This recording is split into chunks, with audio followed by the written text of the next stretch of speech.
everyone, and thanks for joining us. I'm Dayna Roselli. I'm a news anchor over at KTNV TV. I'm Italian American, and I'm proud of it. So for those of you watching, welcome to Cultures of Las Vegas, the Italians. This is also featured as a podcast if you'd like to listen in or maybe share with your friends. We're celebrating Italian American Heritage Month, and we have some great guests with us right now. We have Dominic Gentile, the former publisher of Voce. He is also the emeritus Honorary Council for Republic of Italy. And we also have Claudia. Costantino is the director of marketing at Casa, Italiana di Las Vegas, our Italian cultural center, which is really great. And Frankie Scinta, longtime performer, singer, musician, you name it. We're excited to have all these folks with us, of course, to talk about being Italian and Italian heritage here in Las Vegas. And we have a lot to talk about, and Italians like to talk, right? No talking over each other. Not allowed. Never. Okay. Never. Can we just do the gestures? We can do that too. We can do that too. We do use our hands. Listen, I'm on TV, regularly, and boy, I use my hands all the time. People write in and comment about it, actually. Really? They say, you're going to smack someone with the way you're moving your hands? I'm like, that's just what we do, what we grew up with. Dominic, let's start with you. Interesting, when you and I were chatting on the phone, though, you were saying, I mean, you have really tried to educate Las Vegas and bring the youth into, learning about Italian American heritage and just learning more about the culture itself. I mean, you were the original publisher of this magazine that's still going today. La Voce, yes. We started La Voce 2001. So I guess we're 18 years old now. Wow. And I was the publisher until last year. Incredible. And you were saying Rudy Giuliani was on the cover of the first magazine, It right? was all timing. We had an October 1 release date, and we planned that release date in May. And so as, I don't want to say as luck would have it, but as chance occurred, 9/11 happened just a few weeks before we put our first paper out. And so it was only natural to use that as our cover. Definitely. Interesting, and it's been around since then, obviously, and starting with something so impactful, like that, obviously probably took people's interest right away. Immediately. I mean, it was just amazing. I still have, I think, 2 copies of the original, but it just flew off the stands. We did a 12,000 press run, and it was gone in no time. And after that, we started to build up our press run. Right. It's still going today, and it's turned from kind of a newspaperish magazine, right, into now it's got a glossy cover and lots of features. The whole magazine is a glossy magazine now, and it has been for wow, long time. 7 years, 6 or 7 years for sure. Wow, incredible. And we're happy with it. Yeah. And Claudia, tell us about the Italian Cultural Center.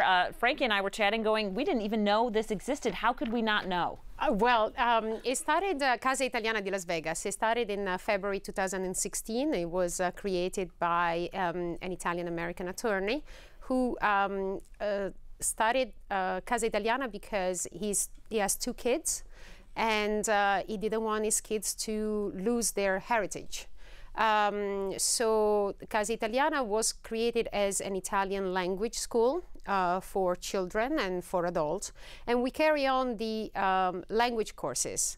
But together with the school, now we also have a cultural center because we want to promote Italian culture, traditional and contemporary culture, and I think Las Vegas is now ready for it.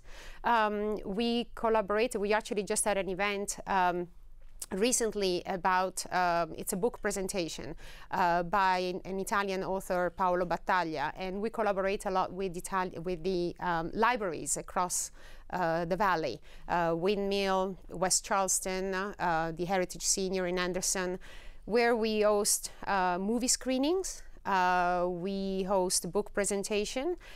We have also some cooking classes on how to cook. Actually, the next one is towards the end of October and is about Parmigiana. Oh. How to make perfect Parmigiana. Perfect, yeah. That's my kind of book. Yeah, are you teaching? Is Frankie Scinta teaching the classes? Yes, yeah. Well, we have some really good Italian teachers, both for language and for the cooking. And we actually had a basil pesto class last year, and it was so successful successful. People loved it, and yes, and that's why we carry on continuing these lessons. We collaborate a lot with Italian Cultural Institute in Los Angeles, and as a matter of fact, we have a movie coming up for Leonardo da Vinci's 500th anniversary, which is this year. And the movie is going to be shown at the Windmill Library on October 17th. It's called Being Leonardo. And the director is going to be there to present the movie, and then there's some Q&A following by with the audience. Oh my goodness, great. So, really good stuff. And you can take classes to learn yes. to speak Italian, which I Yes. love because my great-grandparents came over from Italy. So, you know, I wasn't around a lot of Italian-speaking relatives, really.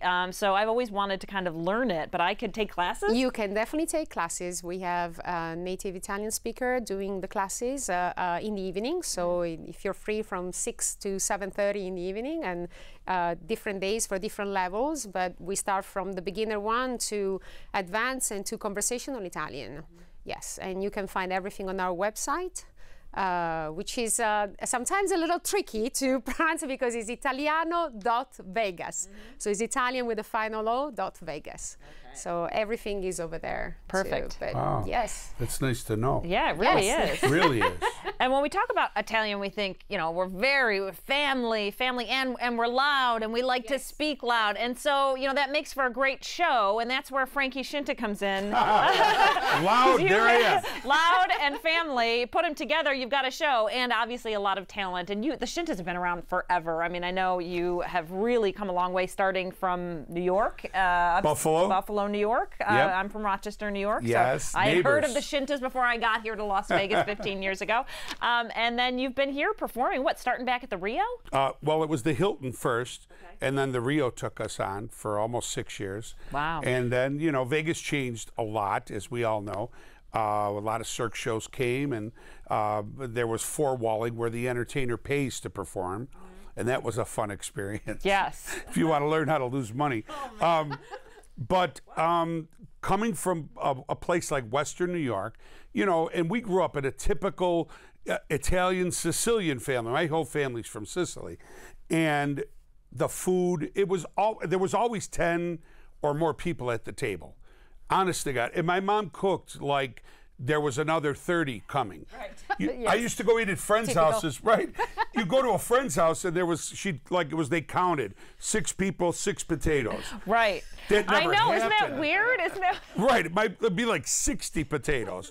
And, you know, and then, of course, you had leftovers, and that's how we came up with jambotta, you know, with the eggs and the potatoes, and because whatever was left over, Grandma or Mom threw in the pan the next morning. Mixed it all together. Oh, so great good. days. Great days, let me tell you.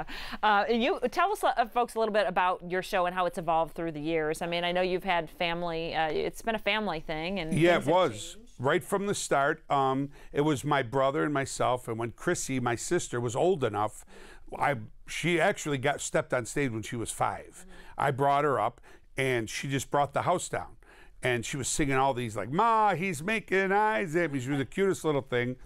And we toured around Western New York in the clubs, and then there was the Playboy Club, which was the executive a hotel turned into a Playboy Club. We performed there for 10 or 15 years. And then we started touring Playboy clubs. And Chrissy was now old enough where Mom and Dad didn't have to come and sit there with her all night. Right. And it was just Joey, Chrissy, me, and we added a drummer. We didn't even have a band. We were the band. Everything I did was from the piano, whether it was Sinatra or, you know, Tony Bennett or whatever impressions I was doing. And it just grew and grew and grew. And one day, if I could tell you how many Italians told me, "I'm going to get you to Vegas." And none of them did. One guy did. Out of Detroit, Michigan, Joe Vicari. He owns the Andiamo Steakhouse downtown. And he said, "I'm going to get you guys to Vegas." And I believed him. I don't know why. And he did it. 2000, they four-walled the room at the Hilton. We went in there, just Joey, Chrissy, myself, and our drummer, Peter O'Donnell, good Irish boy. And within 6 months, they were knocking on our door.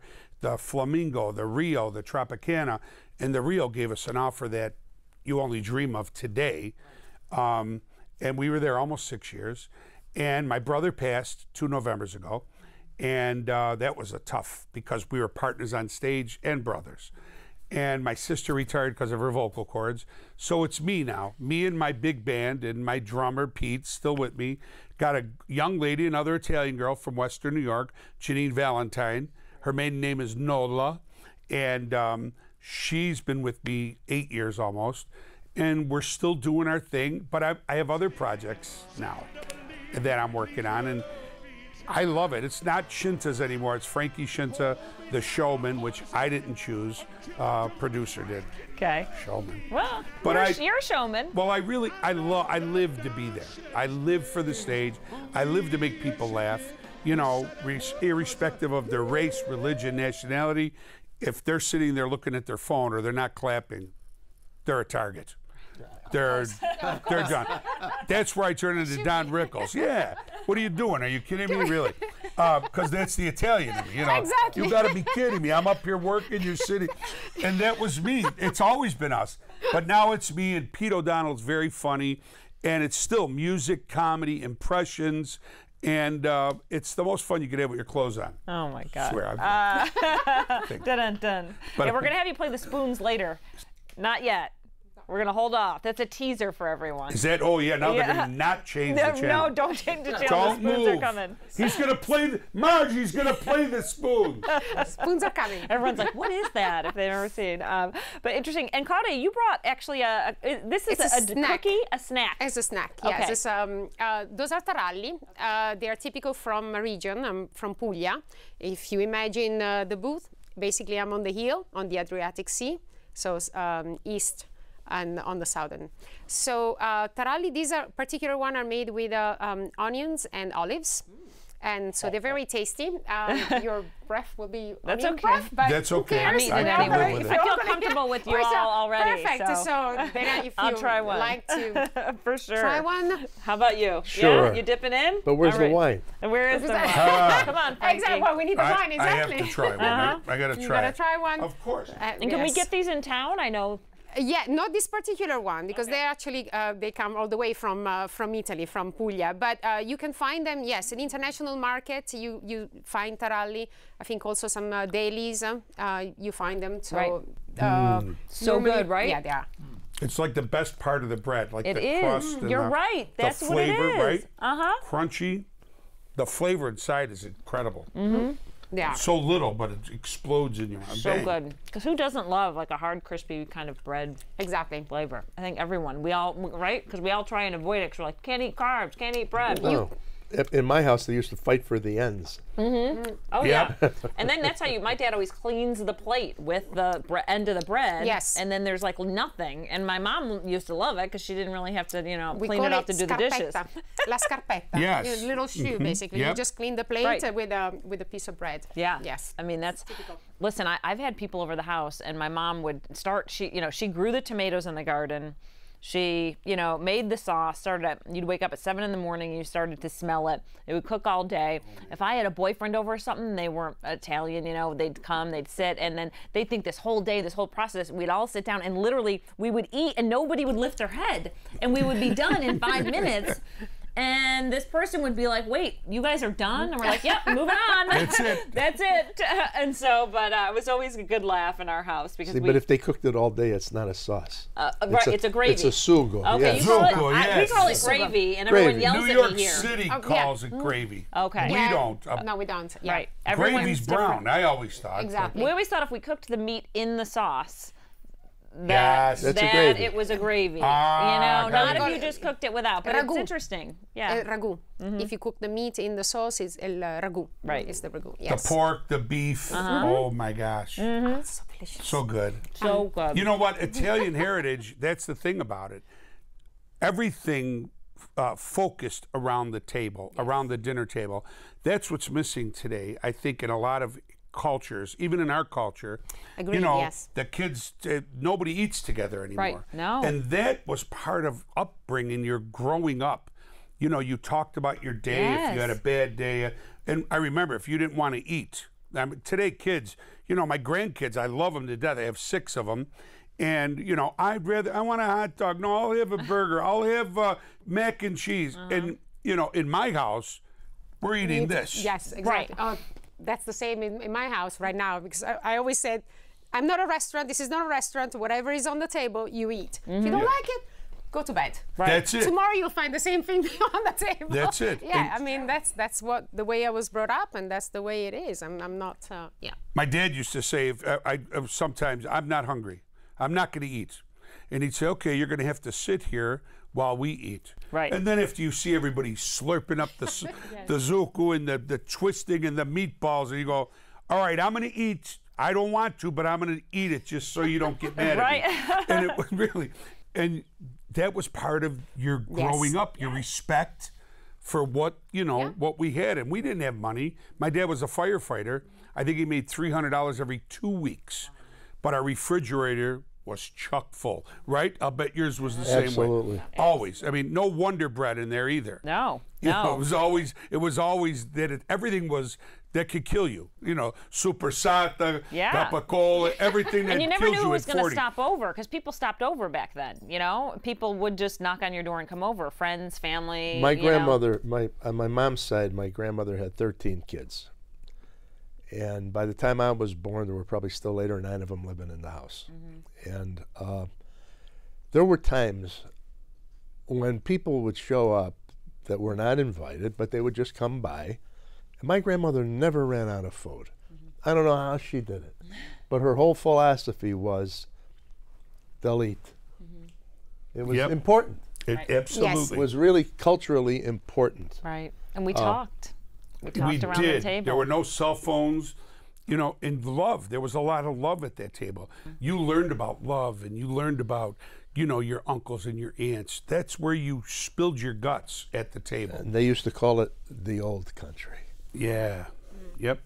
That's how they used to refer to Yeah. it, the old To Italy. country. Yeah. Yeah. You know, I grew up with my immigrant grandparents. I mean, so it's different today. I mean, as you said, and one of the reasons for La Voce was that, you know, unless you have a connection to an immigrant ancestor, it's just, you're going to lose some of your attachment to your roots. It's just going to happen. There's the whole purpose when they immigrated from Italy was to become American. Well, now they got what they wanted.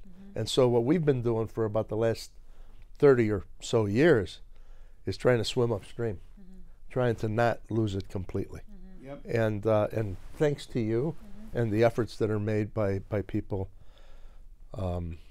in this community. Dr. Balboni, Ellen Balboni, is probably the expert in terms of the Italian culture, Italian-American culture in Nevada. And I really mean that. He's written several books on it. It is breathing new life into it. Right. No, it's true. To keep it up, it's, you know, and to learn that there are these things out there, you know, when people think, well, I'd like a little hobby, or I'd like to take a class, or I'd like to join. Even just, you know, I saw Frankie at the Italian-American Club recently. I went, I hadn't seen him in about, I don't know, a year and a half. And it's just so nice to be able to see familiar faces and talk about things that are going on. And you have similarities, you know, and it's sharing, and it brings out the Italian in you in a way, It really right? does, yeah. It does. You said the magic words, the Italian-American Club.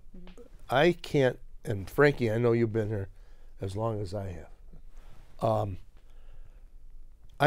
We owe so much to Angelo Casero and the people around him that have taken the Italian-American Club, and like the phoenix, it rose from the ashes. I mean, it was dead. It was, yeah, there were like Yeah. 59 members. Oh. Now there's over 1,000. There's over 1,000, and it's still the best kept secret in Las Vegas. It is. It really is. I mean, It's a blast. if people want to get in touch with at least the Italian-American culture, I won't say necessarily the Italian culture, but the Italian-American culture, there is no better place to do that than the Italian-American. It is. It's, yeah. I love going there. Yes. I love, you know, what's funny about going in there, you see people of all cultures in You there do. Yes. that are experiencing the Italian. And every one of them come in and they leave and they go, oh my, I felt so good there. Yes. It felt so right. Everybody was so nice. And again, it's surrounded by the food, by the people. And that's what Angelo Casaro and Jimmy Gerard and Betty Spano, that's what they built there. They built a small empire, and it's packed every night, as you saw. Yes. And the entertainment. You left that out, and you're the best. You're the best person to speak to. Well, you know, I try not to talk about me, but I live to go in there and jump on stage with Jerry Tiffy, another Italian who would performed here in the days, you know, when the boys were here. You know, Sinatra and them would finish their show, they'd go watch Jerry Tiffy sing. And he's still doing it, and he's great. And there's big shows there. They have a big showroom, but big, you know, for an Italian, it's like over 300 seats. And they always have acts there. Yeah. And it's just become a great place. And you feel so good walking in there, from the statue outside, right? I mean, it's just from the statues outside to everybody going in there, hey, how you doing? You know, I mean, and it's like, wow, I'm home. Right, and everyone calls you by first name. If they know you, if they find out your first name, it's, you know, your first name's on the microphone, there's drinks getting sent, you know, there's all sorts of stuff. And it's probably the best bang for the buck in town. You're right. I would have to say. It is. It really is. And thank God for that, because you needed some. And I think every culture should have a place like that. True. Everybody should, because we need to know our heritage, to know how many Italians do I go up to and I go, well, you know, my grandparents came from Valedolmo, Sicily. It's a Providence, we say Provincia di Palermo, Providence of Palermo. Yeah, where are you from? Yeah, I don't know. I know. I go, are you kidding me? How could you not know where they were born? And they're part of you. I go, you better learn. Right. You better learn. It's the heritage. It's the heritage, yes, absolutely. My wife is a third generation Nevadan. Born here, her parents were born here, her grandparents were born here. But next year we're going to Caserta, which is where her family is from.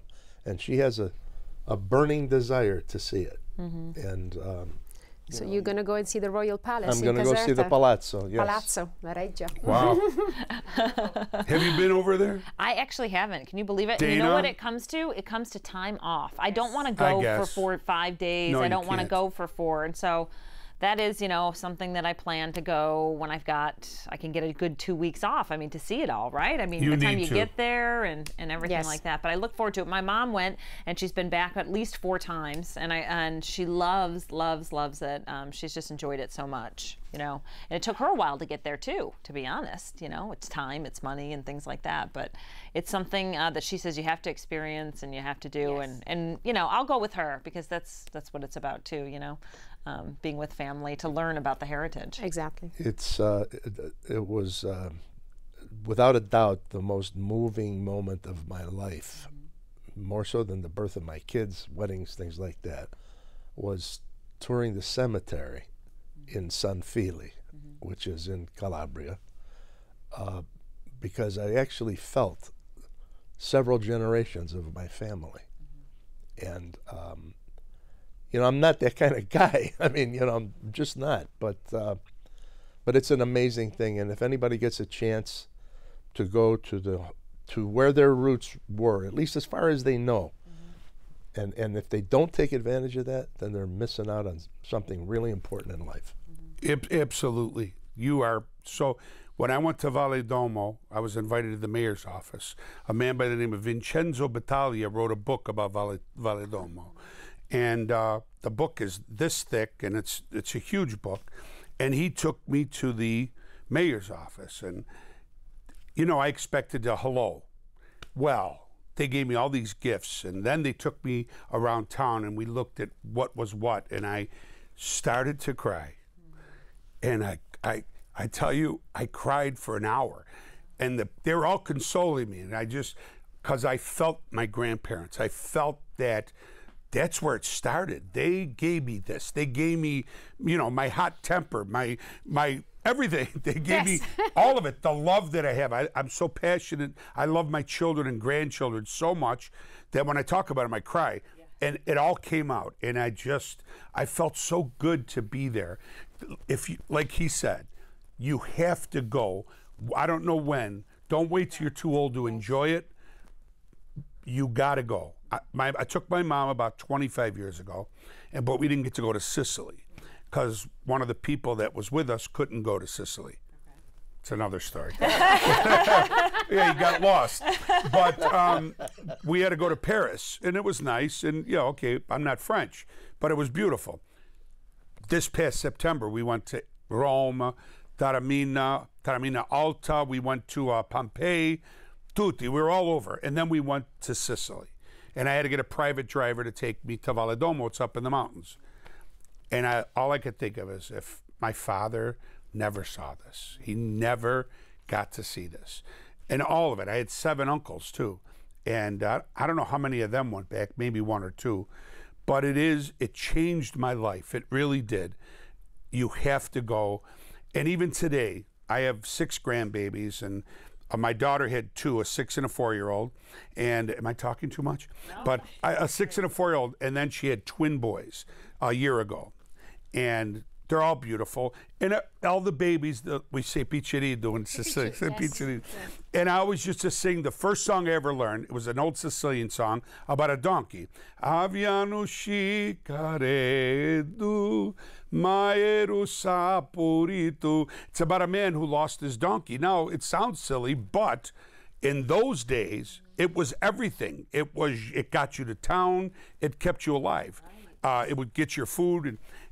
And I sang it to the 1-year-olds, and I've been singing it to all of them. One day, I'm not in the room, and my 4-year-old granddaughter, Vivian, I start to walk in the room, and I hear her looking at the boys laying down, and she sang it verbatim. 4 years old. That was it. I go, there it is. I carried, without even knowing I did it. Yes, that's your legacy. It's just, I love it.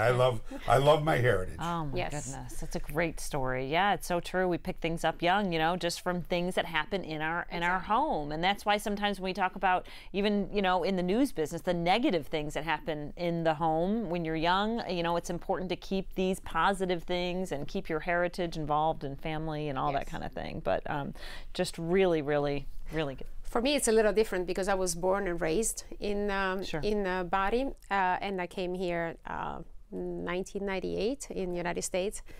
But I try to go back every summer because my parents are still there, even though they try to come here quite often. But it's becoming harder and harder to come back. And every time it's, I always say to my friends, it's like the first 3 weeks that I'm back, I'm depressed because I don't want to come back. Yeah. It is harder. So I feel like the older I get, and the closer I'm to my roots, and I want to spend more time there because there is something about the friends that you have since you were young and the social life, and just as we mentioned before, the time spent just on the Sunday eating at the table and chatting, and there's nothing there, even after a meal, you finish a meal and you're just there and talk about anything. Right. And here everything is like you got to do this and you got to plan ahead, and every time that I have dinner with friends is like planning like 2 weeks prior. No, you're right. And with Italians, it's like, what are you doing tonight? Should we go for pizza? Yes, let's go for pizza. And that's it. That's the Italian way. It's like last minute organization, right? Yep. And yes, and even in the state, we always ate in the middle of the day on Sundays, but you didn't do it. Like when people are like, well, what are you doing on Sunday? Well, we eat in the middle of the day. We don't do anything else. Like, exactly. You know what I mean? Like, we wake up, we go to church, we play outside, and then we eat in the middle of the day, and then watch some evening programming and go to bed. You know what I mean? Exactly. But it's interesting with traditions, Did your family have people over for just coffee? Oh, all the time. I remember that my uncles or aunts would call over and they'd, what are you doing, Mary? And my mother go, nothing. She, okay, we're going to come for coffee. Oh, yeah. And start with 2, then 4, then 6. Yes. And then before you know it, all the desserts are on the table. Of course, the little which they brought with them. They always brought something. Right. My grandfather used to say, ring the door with your elbows. Because you got something in your Always bring something. But have you ever heard anyone say that they don't like Italian food? I've never heard it in my life. Never, right? Not that still I'm not a big fan. I'm not a big fan of Italian, right? We never hear that. In the desert. No. It's true, right? But yeah, it's just good stuff. Okay, so Frankie, we love all the talented things you do in your show. But we really do love, I really love when you play the spoons. And people are like, what do you mean play the spoons? And it's funny because you're Italian and you got the spoons. Because we used to get the spoon, the wooden spoon from my dad. Oh, that. Oh, yeah. And that's another thing about growing up Italian. You didn't have a timeout chair in your house. Your mother took time out of her chair to come and beat you. And those were well-deserved beatings. They weren't, it wasn't like abuse. It was a spanking. Yes. Right. I mean, of course, she wanted to kill you because you really did this to her all day. Finally, that was it. Yeah. You know, and she used any weapon in the house. You know what I mean? From the shoe that was crooked, she could throw it around the corner. You know, like a hockey stick. Like a, like a boomerang. You know, you thought you had her, and then the spoon. Oh my God! And if that broke, the one she stirs the sauce with, you're dead. So anyway, when I was 9 years old, I used to play at a place called Johnny's Old Time Tavern in Buffalo. Okay. And I was playing the banjo, and there was a guy that imitated Al Jolson. Rock-a-bye, baby, you know, all those old Al Jolson songs. And one night, he picked up the spoons, and he started playing them. And I'm watching. I'm only 9 years old. After the show, I said, could you show me? He goes, oh, kid, I don't know. That's not an easy thing to do. I go, it's just spoons. I go, just show me how to hold them. And he did. Well, I think it was within a week's time. I went on stage and challenged him at 9 years old. Oh, and it was like a duo. It was great. Oh. So it's just... it's basically, which camera am I looking to? Because I'll show you right there. So if you're just doing this and then you add your hand, now that's easy. But then I realized, because the guy would turn his hand, I was wondering what he was doing.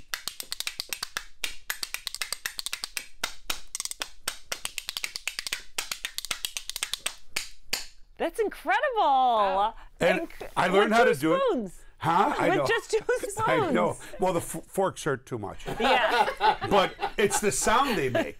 And I guess guys that did this used to use bones. Okay. And they did it. And I put it in my show as a joke. I put it in the show as a joke where somebody in the audience, I go, well, you got spoons on your table? And somebody would put them there. And, of course, they go, yeah, right here.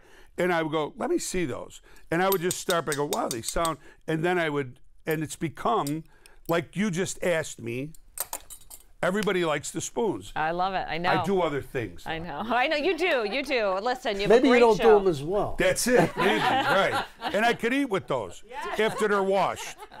My mother, wash your hands. Wash your hands. Of course. Frankie, where can we see you now?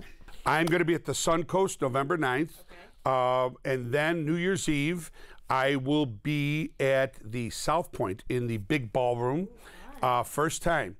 I think we did one New Year's Eve show in Vegas because we always tour. So like December, I'm gone because we go back and give it back to the people that got us here. Western New York, New York, all over New York State, Michigan, Ohio, and then we're home for Christmas, which is another thing that Italians. Oh yeah, it's a big thing. Isn't that something? It is. We eat like we're going to the electric chair on Christmas. Christmas Eve is, totally. is the occasion, right? Yes, the porky, the octopus, and the octopus are all about fish. Christmas, yes, the Feast of the Seven Fish. Man, it's just I live for that stuff. I really do. That's really what it's about. Doing it's that fun. every Christmas Eve since my first son was born, and he is 46. So every Christmas Eve, I mean, it's just what happens. Right. 30 people, 35 people, it's nuts. And you start 3 days earlier, and God forbid somebody tells me to stop doing it. Right. I know. That's it's true. Right. Listen, and Dominic, we appreciate you, creating the magazine and that it's still going today. And now everyone watching knows that they can, grab Putting the magazine. Putting me on the cover. Voce. He was on the cover. The spoons. There you go. He was on. No, you were on the cover. I was on the cover. You were on the cover. Me, my brother, and sister. I was on the inside. I only made the inside. Danny DeVito was on the cover when I was. Well, he's harder to see, sure. Yeah.